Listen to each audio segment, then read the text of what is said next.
예수님이 왜 이 땅에 오셨는가? 우리는 너무나 쉬운 얘기죠. 그러니까 쉬운 질문이죠. 예수님이 이 땅에 왜 오셨어요? 그건 너무나 쉬운 질문인데 우리는 이 쉬운 질문에 대해서 명확하게 답을 제시를 하지 못해요. 이 얘기는 다시 말하면 예수님이 내게 왜 오셨는가? 예수님이 여러분들 각자 개개인에게 왜 오셨을까? 그죠? 그거에 대해서 명확한 내가 답을 내놔야 돼요. 예수님 나한테 이렇게 하기 위해서 오셨습니다. 라는 그런 명확한 답을 내가 이게 훅 얘기할 수가 있어야 되거든요.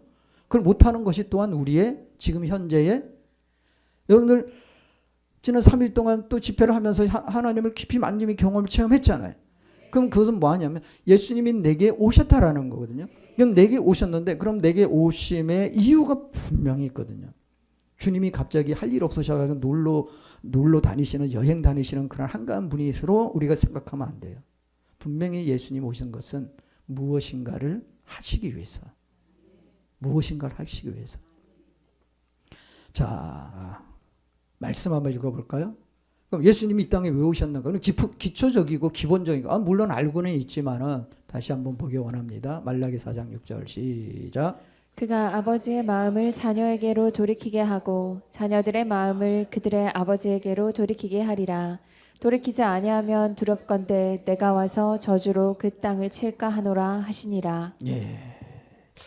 이 말라기라고 하는 것은 구약의 중간에 있는 말씀이죠. 어디에 있는 말씀이에요? 말라기가 구약의 맨 마지막에 있는 거구나. 그래야 여러분들이 인지가 더 될 거 아니에요. 자, 근데 여기에 이 짧은 구절 6절에 다양하게 지금 하나님이 우리에게 메시지를 전하는 것이 숨겨져 있어요. 자, 첫 번째로 그가가 누구예요? 아직 오시지 않는 메시아에 대해서 지금 얘기한 거예요. 그가 오시면 그가가 누구예요? 예수 그리스도. 그 예수 그리스도께서 오신 목적이 바로 뭐다? 아버지의 마음을, 하나님 아버지의 마음을. 왜? 지금까지는 단절이 됐기 때문에. 몇 년? 이스라엘 백성들에게 몇 년? 그들에게 70년 포로 생활을 하고 나서 기껏 기양해서 그들에게 새로운 성전을 짓게 하고 그들을 회복시키고자 했는데 그들이 그게 얼마 가지 않아서 또 하나님 앞에 범죄하고 그러므로 인해서 하나님은 도저히 안 되겠길래 돌아섰어요. 하나님은 이스라엘 백성들에게 있어서 너희들은 나의 자녀들이다. 또 그들은 하나님은 우리의 그리고 우리는 하나님의 선택받은 백성이라는 그 자부심을 가지고 있는 그들에게 하나님은 완전히 돌이켰어요. 더 이상 안 되겠다라는 거예요. 여러분들 우리가 세상 살면서 부모님들이 자녀들에게 더 이상 너는 내 자식이 아니야가 완전히 돌이키고 400년을 이렇게 침묵을 하신다. 40년을 침묵하신다. 4년을 그냥 안 돌아보고 산다.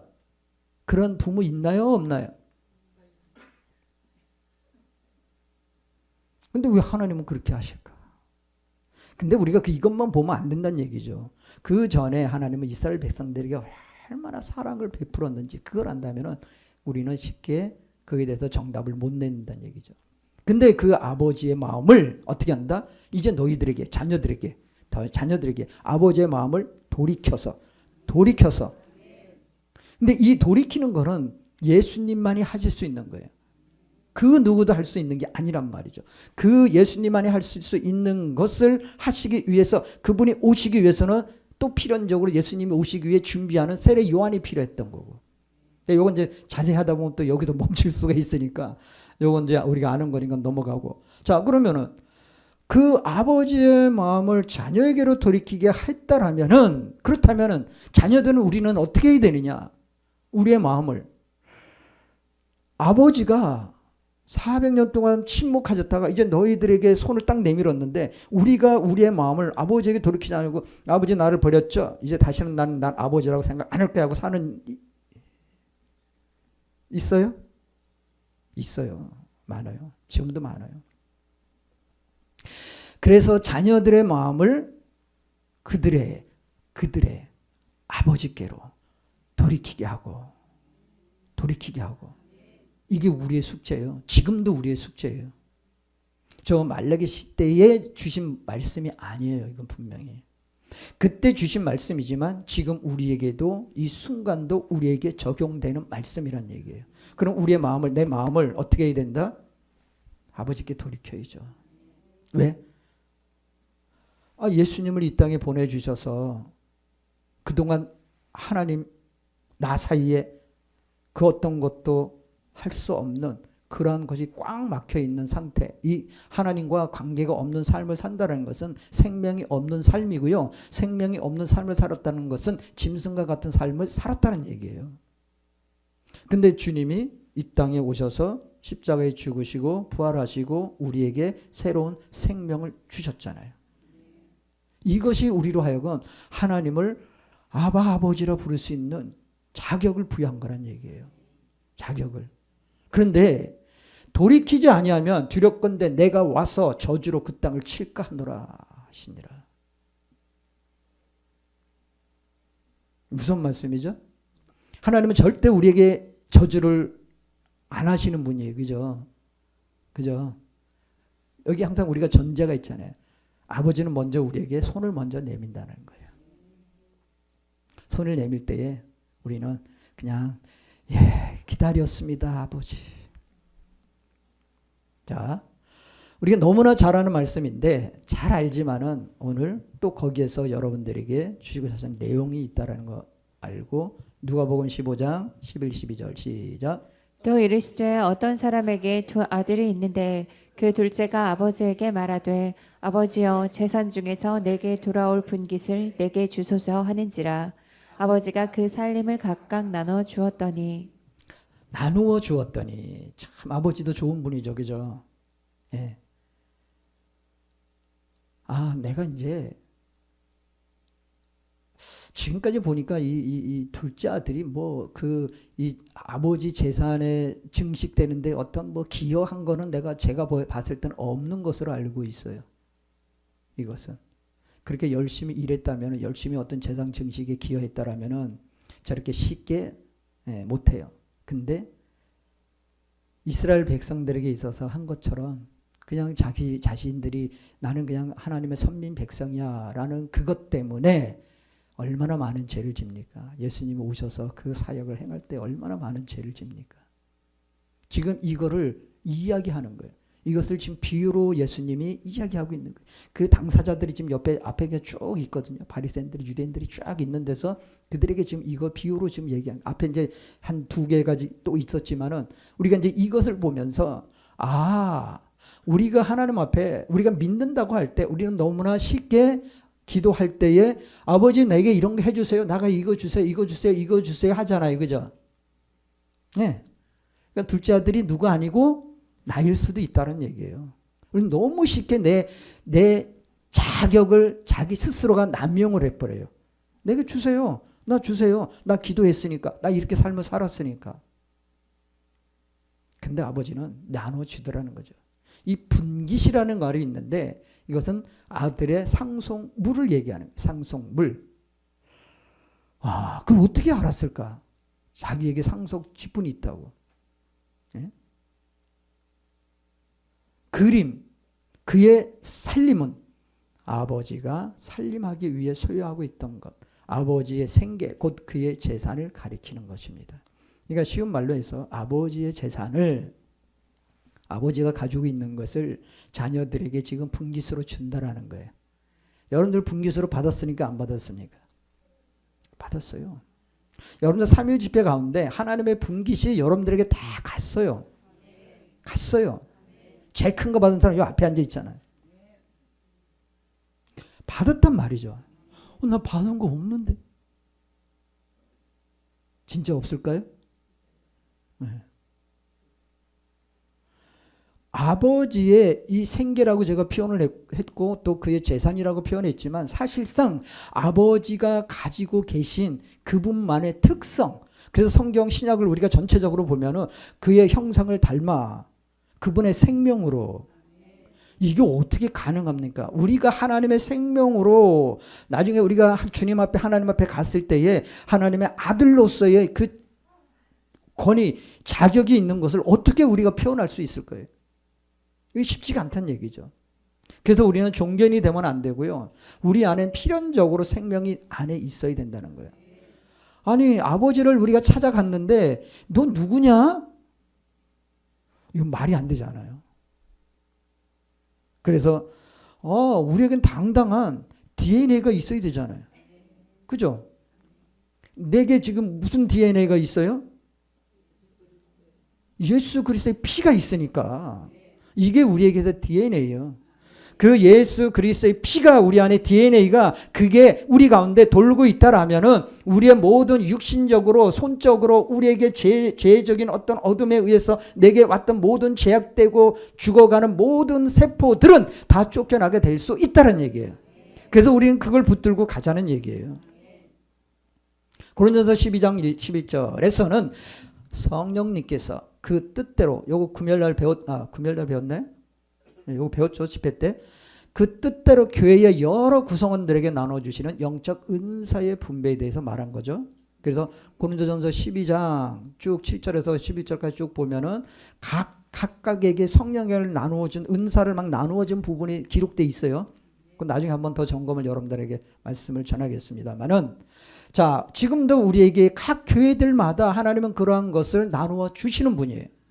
그래서 교회가 똑같지 않아요. 목사들이 똑같지 않아요.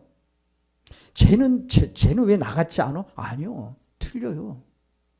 각자 은사가 다른데. 하나님이 주신 은사. 그런데 우리 고린도전서 보면은 한 성령이 행하사라고 되어 있어요.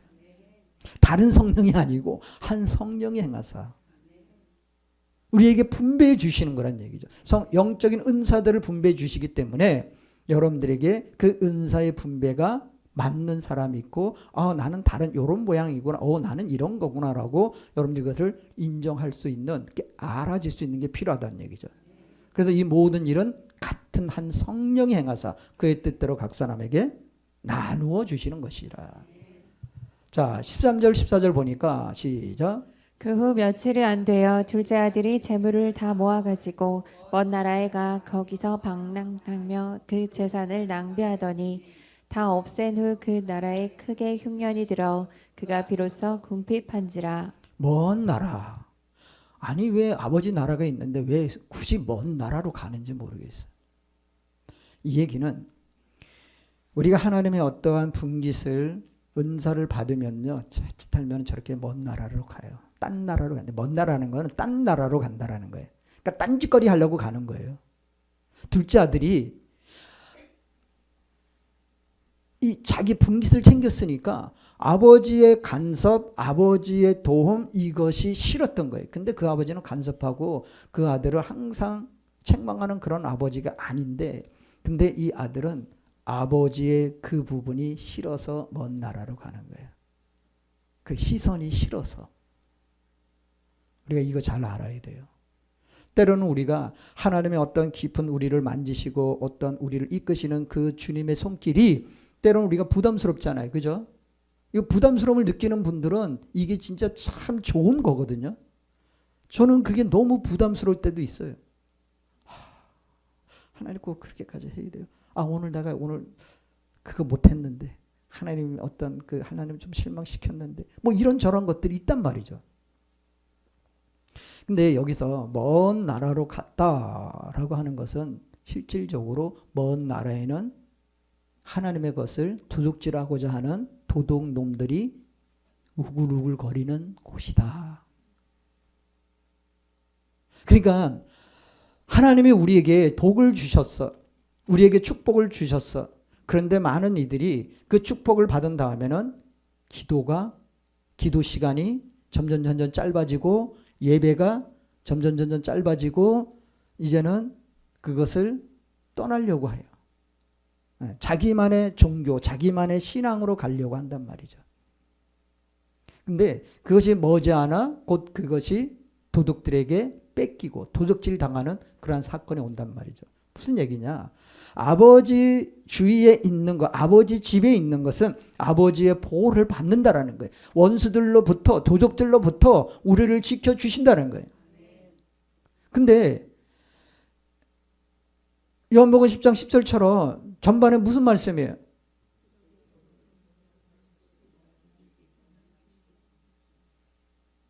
외우는 분이 왜 안 왔어 오늘? 도둑이 온 건 도둑질하고 죽이고 멸망시킨 것이라. 도둑이 오는 것은. 그러니까 왜 도둑 소굴로 들어가면서 뺏겼다라는 것에 대해서 이걸 깨닫지 못하냐는 거예요. 그렇게 알려주고 그렇게 가르쳐 주는데, 그런데 왜 도둑의 소굴로 기어 들어가냔 말이죠.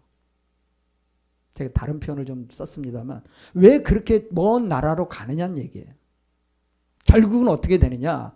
허랑방탕하여. 허랑방탕하다는 것은 하나님의 시선에서 떨어졌다는 건, 하나님의 관점에서 벗어났다라는 것은 무슨 생활을 하는 거예요?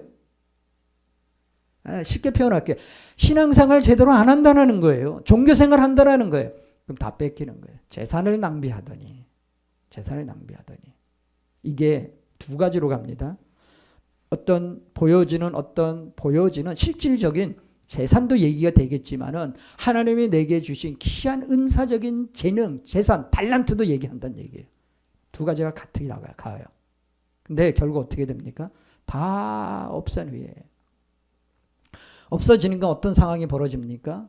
그 나라에 크게 흉년이 들어 그가 비로소 궁핍한지라. 흉년이 들 수밖에 없죠. 왜요? 하나님의 것을 가지고 있을 때 내가 어딜 가든지 그 당분간은 별로 문제가 없어요. 이래도 내가 되네? 이래도 내가 숨 쉴 수 있네? 이래도 일은 계속 풀려지네? 그런데 돈이 계속 들어오네? 네. 그런데 머지않아 곧 그 나라에 흉년이 든다. 그 나라 원칙이 그렇다는 얘기예요. 하나님 나라 원칙은 계속 공급이라는 것이 있지만은 그 나라의 원칙은 내가 하나님의 분깃을 가지고 그 딴 나라로 갔을 때 거기서 어느 부분까지는 그것에 지가 가지고 있는 거 가지고는 살 수 있어. 이렇게 저렇게 할 수 있어요. 그런데 곧 흉년이 크게 든다는 얘기예요. 어떻게 됩니까? 그러니까 비로소 궁핍해졌다. 여기서 둘째, 이 둘째라는 말이 둘째를 얘기할 때 이 네오스라는 말은 더 어리다, 더 젊다, 더 어린 자라는 의미로 쓰고 있는데 이걸 더 우리가 구체적으로 나눈다면은 청년의 무능함, 무경험, 미성숙, 낭비적인 것들, 디아 스코루피조 이거 몰라도 됩니다. 그냥 써놨어요. 이 단어에서는 자기 자신의 재물이나 자기에게 맡긴 소유를 허비하거나 탕진하는, 다 써버리는 것을 나타내는 단어입니다. 재물과 내게 맡긴 소유를 허비하거나.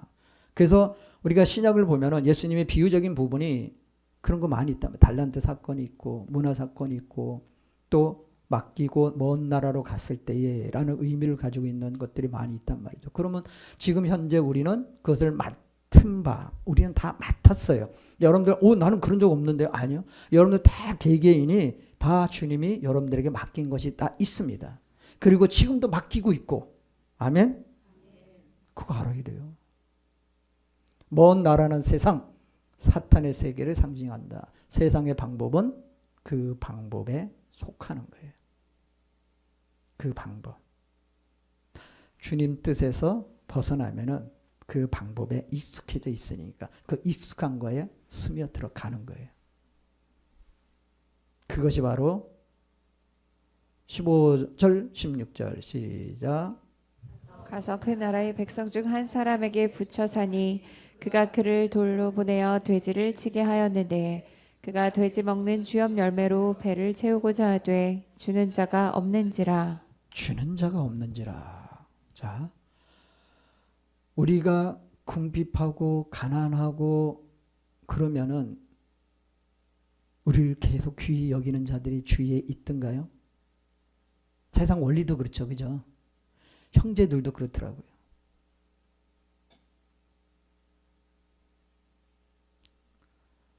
우리의 기본적으로 사람들이 모였을 때, 형제들이 모이면 기본적으로 싸우는 게 있어요. 재산. 또 형제들 간에 누구는 재산이 없다, 가난하게 산다. 그러면 이 가난하게 사는 사람은 형제들 중에서 칭송을 받고 귀한 대접을 받습니까? 어떻게 하죠? 네? 그래 봤구나. 예. 우린 그래요. 그렇게 없인 여기 형제들 간에도 그렇게 어릴 때는 그렇게 죽고 살지 못하고 그냥 내가 어디 맞고 들어오면 형이 가가지고 너 내 동생 때렸지 하고 뒤지게 패고 그냥 이렇게 하고 막 보호를 받았는데 근데 어느 이게 하다 보면은 물질이 없다고 얻어맞고 와도요. 그건 내일 아니야. 너 왜 찌찌찌르면서 맞고 오냐 이렇게 돼버린다는 얘기예요. 세상 원리가 사람의 어떤 이런 부분으로 흘러간다는 얘기죠. 근데 여기서 보니까 결국은 어떻게 되냐면은 세상 나라는 그래서 이스라엘 백성들은 하나님이 말씀하신 그 돼지래. 돼지가 가장 어떤 짐승이다?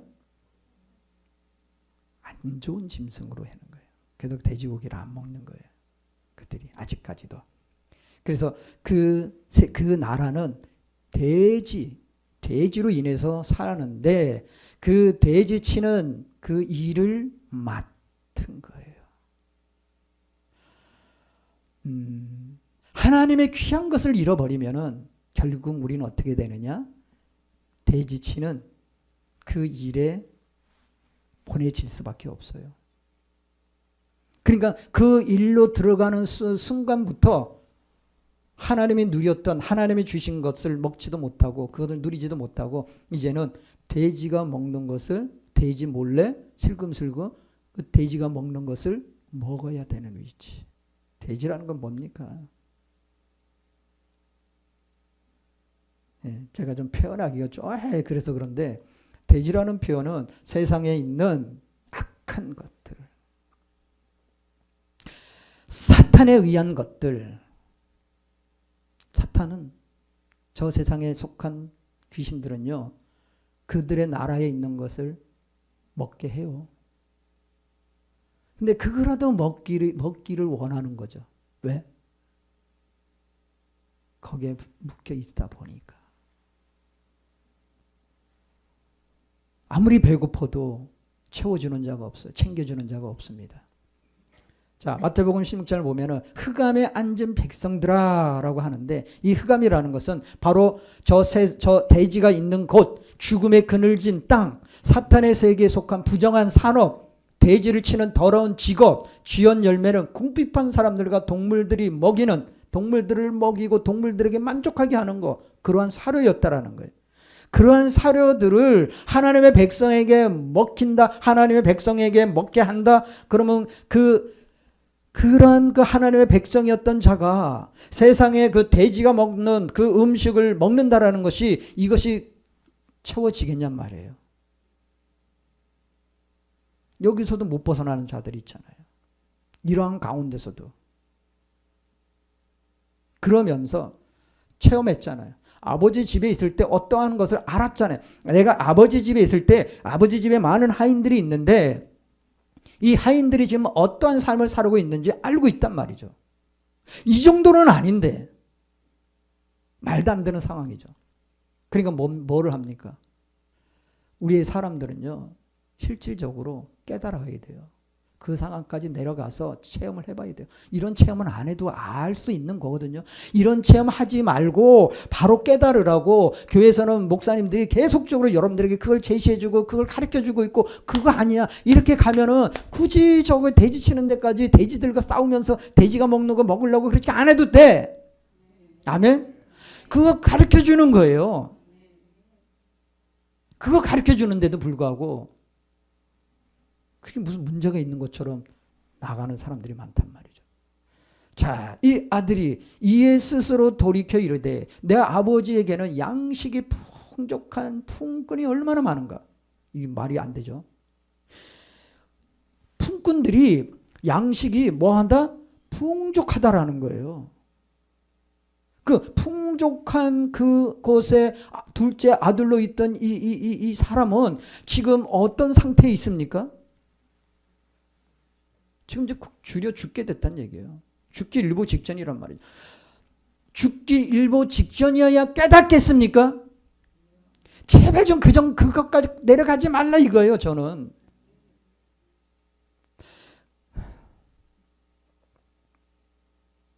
제 가슴이 제일 아픈 게 그런 부분이에요. 그래도 기도, 중보기도 나오는 거 감사하세요.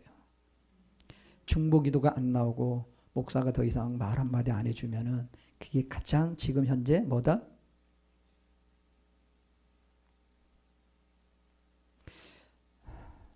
우리가 이 알아짐이 필요한데 이 알아짐은 우리 안에 있는 그 영, 우리 안에 있는 내 영, 아니 주님의 영, 우리 성령을 다 받았으니까 그 영의 비춤을 받아서 그 알아지는 거 이 길인데 내가 왜 이 어둠 속에서 있지? 왜 내가 돼지들과 어울려 있지? 내가 왜 귀신들과 어울려 있지? 아니야. 하나님 빛을 비춰주면서 아버지 집에 어떠한 거를 보여준단 말이야. 알아진단 말이에요. 그런데 굳이 꼭 거기까지 내려가야 되겠습니까? 거기 내려가지 마시기 바랍니다. 그 영의 비춤을 받아서 살핌을 알려주는 그분의 인도하심을 따를 수 있어야 된다는 얘기예요. 자, 18, 19절 시작. 내가 일어나 아버지께 가서 이르기를 아버지 내가 하늘과 아버지께 죄를 지었사오니 지금부터는 아버지의 아들이라 일컬음을 감당하지 못하겠나이다. 나를 품꾼의 하나로 보소서 하리라 하고. 예. 많은 사람들이 이거를 여기 18절 19절을 아하 이제 둘째가 제대로 회개했구나. 아니요. 이건 회개가 아니에요. 하는 거예요. 아까 위의 말씀처럼 17절 말씀처럼 비춰지니까 하나님의 영이 지금 비춰지니까 알아지는 거예요. 알아지는 거예요. 이 알아짐이 회개는 아닙니다. 알아진 거예요. 본인이 지금 어떤 상태라는 걸 알아지는 거예요. 이 방탕한 아들은 아버지의 사랑을 알지 못하였어요. 아버지 집에 있는 것이 얼마나 그것이 내게 귀한 것인지를 몰랐단 얘기예요. 그냥 이것이 그 아버지의 그 간섭, 아버지의 어떠한 눈초리 이 자체가 싫었던 거란 얘기예요. 근데 그 아버지는 절대로 잔소리 하시는 분이 아니었단 말이에요.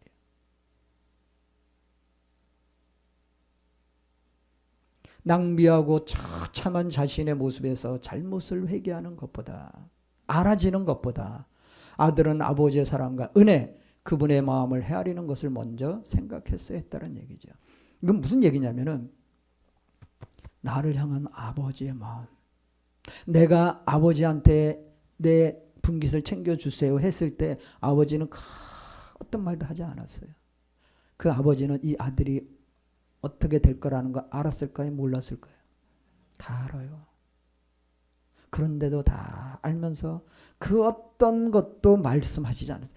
우리가 얘기하는 그 어떤 잔소리도 하지 않았어요. 다 그냥 챙겨줘서 묵묵히 다 챙겨줬습니다. 그 아들이 떠날 때 그 아버지의 모습은 어땠을까?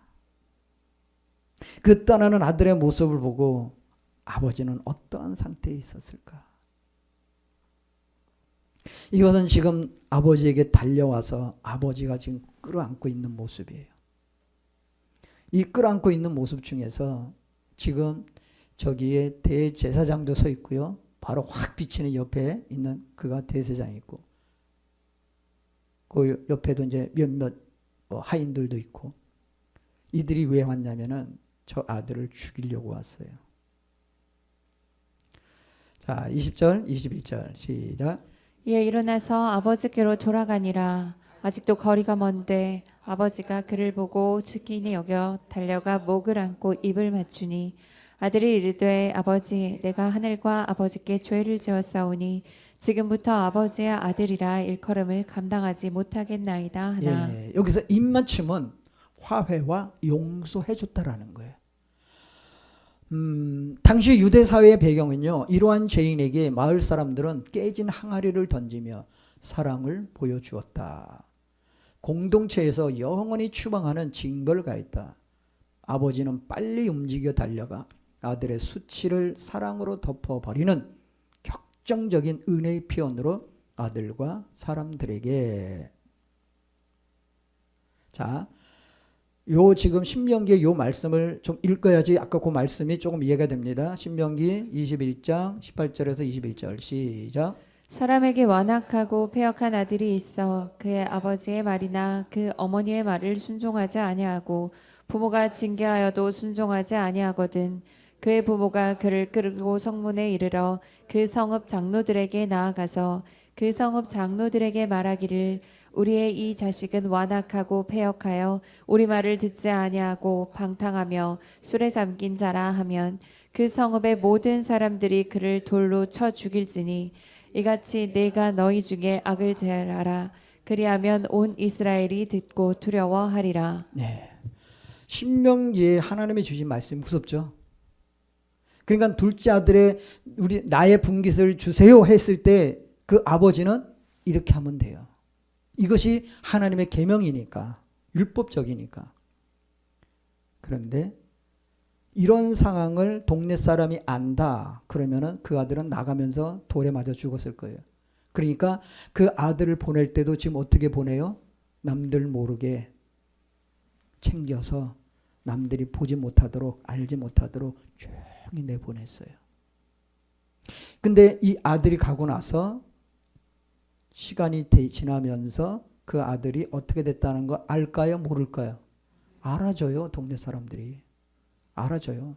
그럼 이 아들이 온다라는 건 그 뭐를 한다? 돌 들고 가서 죽이는 일밖에 없는 거예요. 왜? 그들은 그런 사명을 가지고 있었으니까. 왜? 이 말씀대로 지켜야 되니까. 그러니까 이 아버지는 멀리서 하고 한 날 가서 이 아버지는 그 길에서 멀리서 오는 것을 지켜보고 있었다는 거죠. 그게 아버지의 마음이에요. 우리가 잠시 아버지를 떠날 수가 있어요. 누군지 떠날 수가 있어. 근데 아버지는 항상 우리를 뭐 한다? 기다리고 계시다라는 거예요.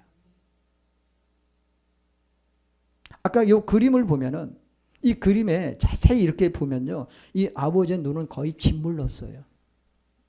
이 그림 화가가 아주 그걸 아주 잘 그려놨어. 왜? 그 아버지는 맨날 허구한 날 기다리면서 눈물로. 왜? 자칫하면은 내가 먼저 발견하지 않고 동네 사람이 먼저 발견하면은 아버지 앞에서 죽은 아들을 볼 수밖에 없으니까. 그러니까 다른 사람들이 보기 전에 늘 그걸 했던 그런 얘기죠. 뭐래요? 멀리까지 가서 누가 오나. 어떤 사람이라도 지나가면은 달려가가지고 그를 살펴보고. 우리의 관점은요. 아버지의 마음을 조금이라도 안다면은 아버지의 마음을 안다면은 우리는 어떻게 행해야 될까요? 마태복음 18장 17절을 보면은 만일 그들의 말도 듣지 않거든 교회의 말하고 교회의 말도 듣지 않거든 이방인과 세례와 같이 여기라 라고 되어 있어요.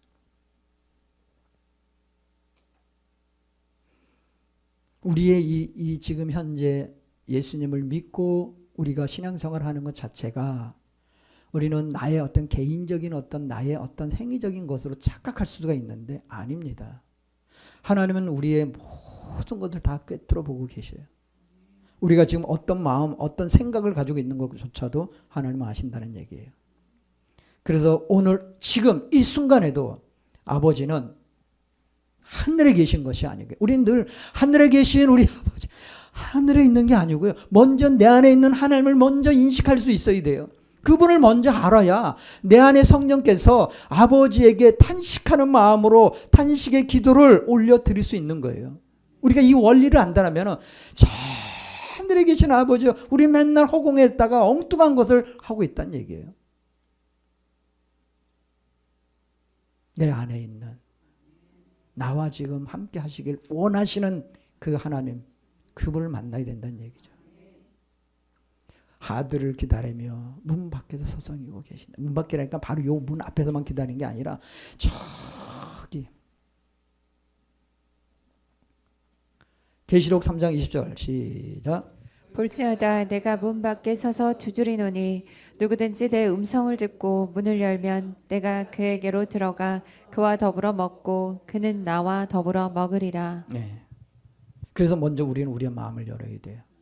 우리의 마음을 여는 순간 주님의 음성을 듣고 주님의 음성을 듣는 순간 우리는 더 그분을 모셔드릴 수 있는, 이것은 때로는 하나님이 우리에게 관심을 주고 사랑을 주지만은 그 다음에 반응은 내가 해야 돼요. 그래야 주님이 뭐라고 말씀하십니까? 그와 더불어 먹고 그는 나와 더불어 먹으리라. 이게 아버지와 자녀의 관계입니다. 문은 개인들의 문이 아니고요, 교회의 문을 얘기하는 거예요. 교회 안에 그분의 임재가 있는가 없는가를 우리는 점검해야 돼요. 교회가 왜 문제가 자꾸 이렇게 일어납니까? 임재가 없으니까. 임재가 없다 보니까 문제가 자꾸 일어나는 거예요. 하나님의 임재가 있으면요, 하나님 임재 안에서 우리는 다 순종할 수밖에 없고요. 그 임재 안에 들어가면요, 그분의 임재 안에서 우리는 알게 되고 깨닫게 되고 분별하게 되고 우리가 뭐를 해야 될지를 알게 되는 거예요. 누가복음 15장 22절부터 24절 시작. 아버지는 종들에게 이르되 제일 좋은 옷을 내어다가 입히고 손에 가락지를 끼우고 발에 신을 신기라. 그리고 살찐 송아지를 끌어다가 잡으라. 우리가 먹고 즐기자. 이 내 아들은 죽었다가 다시 살아났으며 내가 잃었다가 다시 얻어놓더라 하니 그들이 즐거워하더라. 그들이 즐거워하더라. 자, 여기서 제일 좋은 옷, 이 한 벌. 바로 아들이 오자마자 아버지는 뭐부터 합니까? 첫째로 그 아들에게 달려가가지고 그 아들을 끌어안고 그 아들에게 어떻게 했냐면은, 이걸 좀 이렇게 좀 그걸 어떻게 얘기해야 되나, 좀 사실적으로 이게 표현을 해야 되거든요. 이게 남녀 관계도 그렇게 잘 안 하는 행위인데 어떻게 하냐면은 이렇게 딱 끌어안고서 그 여기 목이 있는 데 있죠. 여기를 이 혀로, 그러니까 우리가 이제 입 맞췄다라고 하는데 혀로 그 아들의 여기를 다 이렇게 해주는 거예요. 그거 가능할 수 있어요? 지금 이 아들이 어디서 왔어요? 돼지. 냄새 날까요? 안 날까요? 아까 그 그림에서도 봤듯이 돼지 냄새가 온몸에 뱄겠죠? 뭐 옷은 말할 것도 없이. 그런데 그 아버지가 하는 그 행위적인 그것이 사람들로 보는 사람들이 지금 돌 들고 온 사람들에게 내가 용서했다라는 걸 알려주는 거예요. 내 아들이라는 것을 그들에게 그러니까 알려주는 거예요. 그러니까 돌 들고 왔던 사람들이 그냥 가는 거예요. 그런데 또 하나, 제일 좋은 옷을 입히라 했어요. 그럼 제일 좋은 옷이 지금 준비되어 있었다라는 얘기예요. 그럼 우리에게 지금 여러분들에게 제일 좋은 옷이 준비되어 있을까요? 지금부터 준비할까요? 다 준비되어 있어요, 여러분들에게. 나를 위해서 이 집에서 제일 좋은 옷을 준비하고 있었다. 아버지는요. 이 아들이 지금 어떤 상태에서 어떤 모양으로 어떻게 왔든 그건 중요하지가 않아요.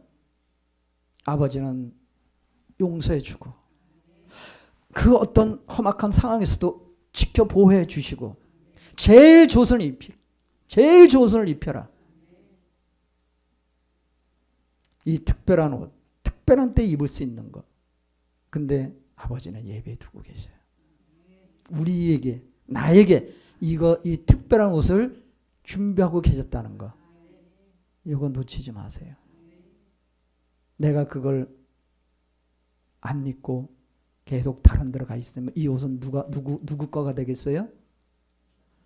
또 다른 누구의 것이 주인이 되겠죠.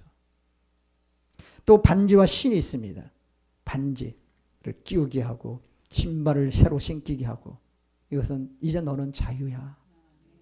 이제 자유야. 아니 나가기 전에도 자유했었는데 이제는 너는 진짜 자유인이야. 얽매인 자가 아니야. 하나님 안에서는요, 우리가 주님 안에서는, 아버지의 집에서는요, 우리는 먼저 뭘 배워야 되냐면은 우리는 자유함을 먼저 누릴 수 있어야 돼요. 제가 가장 싫어하는 게 바로 그런 거예요.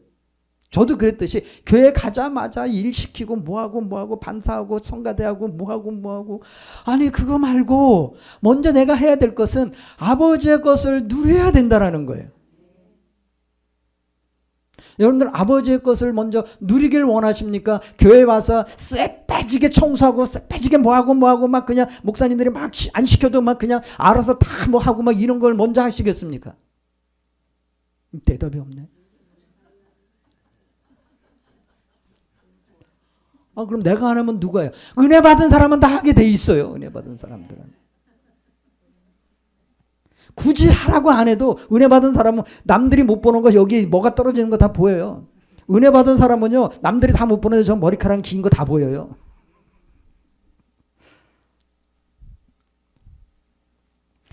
이 아버지의 것을 탕진한 자들은 죽어 있습니다. 아버지의 것을 탕진한 자들, 이 세상에 아직도 교회 안에 아버지의 것을 지금 탕진하고 있는 사람들이 지금 너무 많아요. 제 눈에는 그게 너무 많이 보여요. 근데 말을 할 수가 없어요. 그래서 우리는 부활이라는, 우리의 삶에 새로운 부활이라는 생명으로 반드시 적용하는 그러한 삶으로 가야 된다는 거예요. 근데 여기 또 하나 우리가 놓치지 말아야 될 것이 있습니다. 둘째가 있었으면 첫째도 있잖아요. 첫째, 맏아들은 밭에 있다가 돌아와. 아들은 탕진하는, 허랑방탕하는 탕진하는 삶을 살고 오는 동안에 분명히 아버지는 두 아들에게 분깃을 나누어 주었습니다.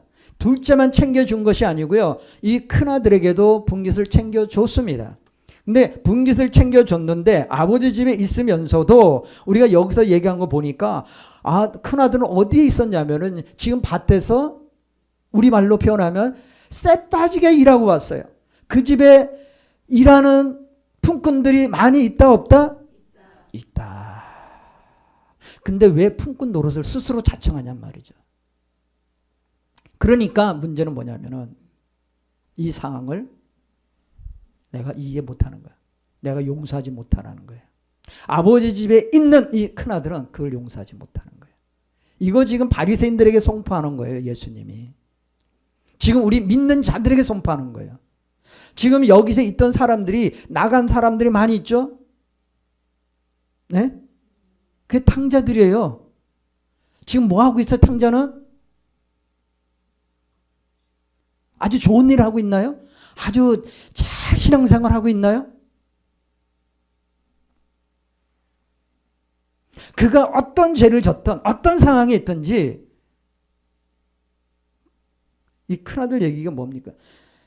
아니, 아버지의 것을 저 창기들과 그냥 다 그냥 이게 막 하면서 다 날려버린 그 놈을 위해서 이런 잔치를 한다고 하고 막 난리를 쳤단 말이죠. 지금 우리의 모습은 아닌가요, 스스로? 우리는 둘째도 되지만 첫 번째로 첫째도 될 수 있어요. 왜 지는 아버지 집에 있으면서, 아버지의 은혜 가운데 있으면서 스스로가 왜 하인 품꾼 노릇을 하고 있냔 말이에요. 그리고 아버지가 어떤 마음으로 그 아들을 보내고 허구한 날 가서 기다리고 있는 거 뻔히 알면은 이 큰아들의 위치에서는 얼마든지 지가 가지고 있는 거 가지고 얼마든지 찾아가서 그 아들을, 둘째를, 동생을 찾아와서 아버지 집에서 할 수 있었단 말이죠. 근데 그거 안 했어요. 이거 지금 우리가 이스라엘 백성들과 먼저 믿는 자들과 믿지 않는 이방인들의 이런 것을 우리가 다 종합해서 이것을 얘기할 수 있어야 된다는 얘기예요. 알아야 된다는 얘기죠. 밭에서 일하고 있는 큰아들, 자신의 노력으로 의의 법을 추구하는 믿지 않는 유대인, 바리새인, 서기관들을 상징하고 예수님은 질타한 거예요. 근데 우리는 너무 쉽게 이걸 넘어가요. 왜? 나는 그때 당시에 유대인이 아니고, 그때 당시에 바리새인이 아니고, 그때 당시에 나는 서기관이 아니야. 아니요.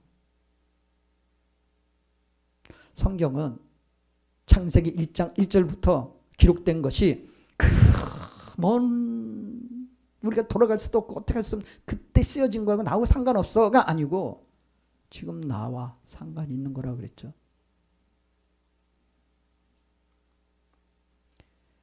이제 우리는 더 이상 저 들 광야에 있지 않아야 됩니다. 더 이상 우리 자아 속에서 그 자아의 저 깊은 집 속에 머물러 있지 말아야 돼요. 우리는 하나님의 집인 교회 안에 있어야 된다는 얘기예요. 교회 안에 있어야 된다는 건 여러분들 교회 안에서 여기서만 살으란 얘기 아니고요. 이거 오해하지 마세요. 내가 어디를 가든지 아버지가 함께하는 곳이라면 그것이 아버지 집이 되어야 돼요. 여러분들이 일하는 곳이 그것이 아버지 집이 되어야 돼요. 근데 내가 아버지 집에 있는 내가 저 세상에 있는 사람들에게 어떻게 되어야 돼요? 내가 아버지와 함께 있는데 저 큰아들처럼 그렇게 해야 될까요? 아니요. 그들을 긍휼의 눈으로 진짜 주님의 마음으로 여러분들이 그런 눈으로 볼 수 있어야 돼요. 세상은요 악합니다. 왜 악하냐면은 하나님의 임재가 점점 사라지기 때문에. 여러분들 다 아시겠지만은 교회에 안 좋은 일들이 많이 일어나요. 목사님들이 참 안 좋은 본을 보여야 되는데 안 좋은 본을 너무나 많이 일어나요. 그거 왜 그럴까요? 그건 아직 우리가 우리는 쉽게 얘기해. 나도 인간이니까 그럴 수 있어. 아니요. 인간이지만은 특별히 우리는 하나님의 자녀라는 부분에 있어서는 명확하게 세상 사람들과 같이 살면 안 된다라는 거예요. 세상 사람들과 같이 표현하고 말하고 이러면 안 된다라는 거죠. 근데 왜 그렇게 못할까요? 하나님의 임재가 없으니까. 내가 변하지 않는 거예요. 내가 변하지 않으니까 어떤 방법으로 취합니까? 세상 방법을 취하는 거예요. 세상 방법을 취하다 보니까 어떻게 합니까? 안 되면은 세상 방법으로 갖다 하는 거예요. 그러니까 건강하지 못한 상황이 계속 벌어지는 거예요. 거기에 생명이 하나님의 임재가 없어요. 저는 이런 일들이 벌어지는 거, 지금 우리나라 교회들이 벌어지는 거 너무나 이거는 하나님의 말씀과 하나님의 생명을 자꾸 막는 역할을 누가 하냐면은 목사들이 하고 있어요. 교회에서 하고 있어요. 점점 생명의 하나님의 거룩한 하나님의 자녀들이 회복하고 가야 되는 것을 가로막는 것이 바로 저 세상 바깥에 있는 사람들이 아니라 교회 안에서 자꾸 그렇게 보여주고 있단 말이죠. 특히나 요새는 이게 점점 더 활성화돼서 유튜브에 다 나와버려요. 다 떠버려요.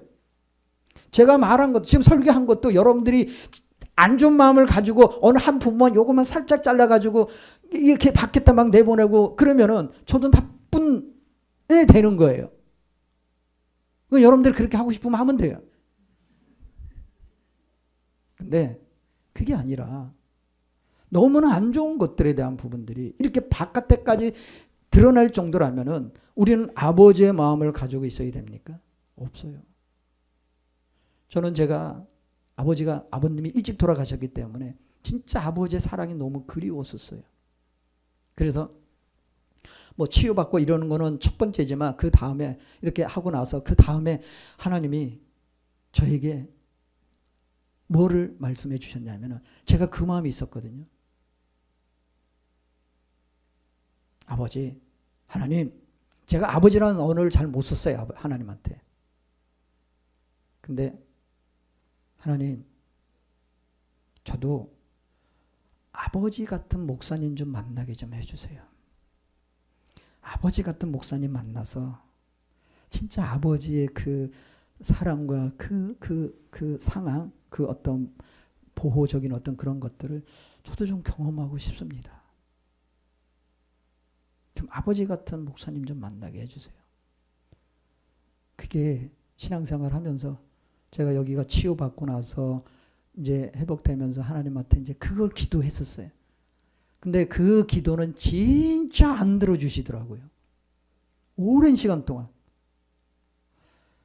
결국은 백석동에 있을 때 그때도 그 기도를 했었는데 하나님이 그때 어떤 말씀을 주셨냐면은 네가 아버지 마음을 가지라는 거예요. 아니 아버지 저도 아버지의 마음을 좀 받아야 저도 아버지 같은 사랑을 나눌 거 아닙니까? 저는 아버지의 사랑을 못 받았어요. 근데 하나님 무슨 말씀을 내가 지금까지 너에게 아버지의 사랑을 주었다. 예? 나에게 아버지의 사랑을 주었다고요? 그래. 아, 그러고 보니까 아버지가 절대적으로 나를 지켜주셨구나. 이 죽을 수밖에 없는 그러한 질병 속에서도 아들의 그 기도라고 정교하지도 않고 뭐 지가 많이 뭐 어떤 것을 행하지도 않았는데 자격이 없는 건데 분명히 그 말 한마디를 그 아버지는 이 여기서 이야기하는 그 아버지처럼 기다리고 있다가 그래 하면서 옷을 입혀주시고 치유를 주시고 회복을 주셨던 거죠. 우리는 언제 아버지의 사랑을 받습니까? 사람으로 가지 마세요.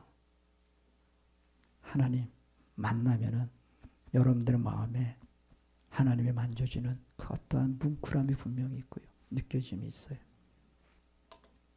하나님은 오늘도 여러분들에게 아버지십니다.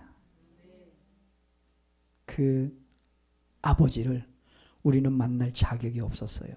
그런데 그 아버지가 어떻게 오셨어요? 예수 그리스도로 인해서 그분의 이 땅에 오심으로 인해서 나는 그 하나님 아버지를 만날 수 있고 그 아버지의 사랑을 경험할 수 있었던 것입니다. 여러분들 너무 하나님을 너무 멀리 있다고 생각하지 마세요. 지금 그 하나님은 우리의 아버지가 되십니다. 아니 나의 아버지가 되십니다. 그 아버지 앞에 고백할 것이 있으면 고백하세요.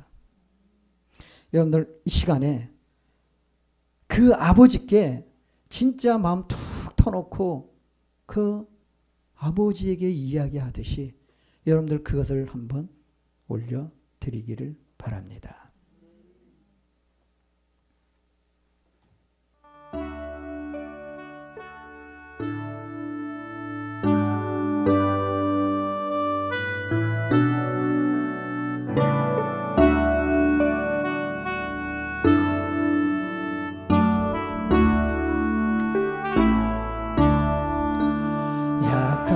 나를 강하게 하나는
연약함을 고백합니다.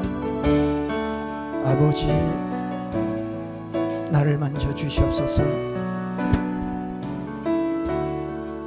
그 아버지는 하나님이시며 그 하나님은 말씀으로 모든 것을 창조하신, 말씀으로 모든 것을 새롭게 하신 능력의 하나님 아버지이십니다.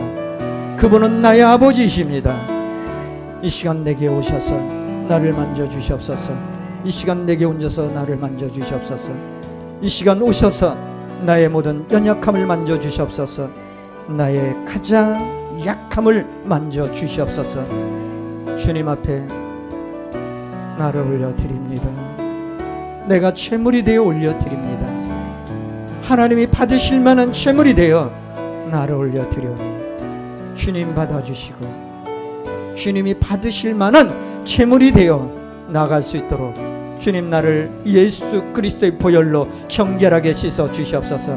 정결하게 씻어 주시옵소서. 예수 그리스도의 십자가의 그 피가 아니고서는 아버지 앞에 갈 수 없는 그러한 죄인이었기에 그 십자가에서 흘리신 그 보혈을, 그 피를 주님 이 시간 내게 허락하여 주옵소서. 주님의 거룩한 보혈로, 주님의 거룩한 피로 나를 씻어 주시옵소서. 내 모든 병든 몸을 씻어 주시옵소서. 내 육신의 약함을 씻어 주시옵소서. 내 모든 제약된 모든 것들을 씻어 주시옵소서. 너의 죄가 주홍같이 붉을지라도 깨끗하게 흰눈같이 시게 해 주시라 하신 그 말씀처럼 예수 그리스도의 보혈로 나를 정결하게 깨끗하게 씻어 주시옵소서. 간절히 사모합니다. 간절히 사모합니다. 주님 영광 받아 주시옵소서. 주님 영광 받아 주시옵소서. 오늘 누가복음 15장의 말씀처럼 아들들에 대해서 둘째 아들의 죄도 보았지만은 첫째 아들의 죄도 보았습니다. 아버지와 함께하고 있는 나, 탕자의 그 위치에 있는 살고자 아버지 집으로 오고자 하는 영혼들을 환영하며 받아들일 수 있는, 사랑으로 품어줄 수 있는 우리의 마음이 되게 하여 주옵소서.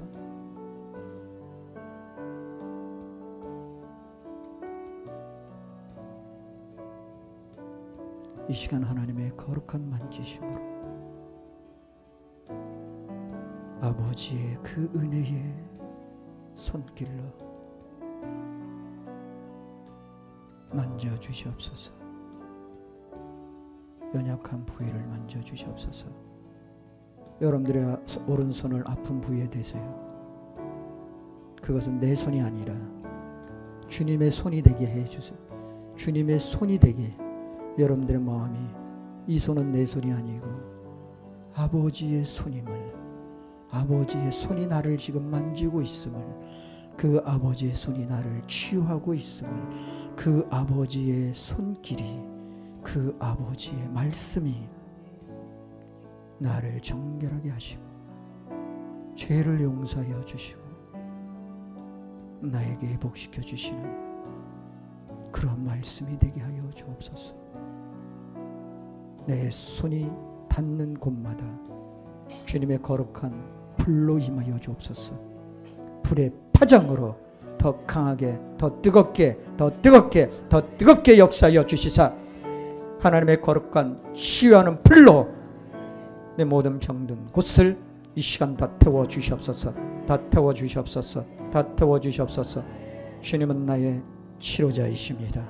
하나님은 나의 치료자이십니다. 하나님은 우리의 치료자이시기에 그 하나님의 손길을 간구합니다. 하나님 감사합니다. 주님 감사합니다. 오늘도 주님 앞에 귀한 예물 올려드립니다. 우리의 마음과 뜻을 다해 올려드린 귀한 손길 주님 받아주시고 하나님의 놀라운 은혜로 채워주시옵소서. 결코 먼 나라에서 허랑방탕하여 탕진하는 어리석은 자가 되지 않게 하여 주시고 진정 하나님의 것을 하나님의 나라에 하나님의 뜻을 이루어 나가게 부족함이 없도록 도우시고 함께하여 주옵소서. 주님의 거룩한 손을 들어 축복하여 주시고 주님 손에 올려진 물고기 2마리와 떡 5덩이가 무슨 도움이 되겠습니까? 믿음 없는 말이 아닌 하나님 앞에 올려질 때에 하나님의 놀라운 축복의 채워주심을 누림을 우리 삶에 체험할 수 있도록 주님 받아 주시옵소서. 특별히 우리 진이 하나님께서 만져주시고 14번째 생일을 주님 앞에 올려드립니다.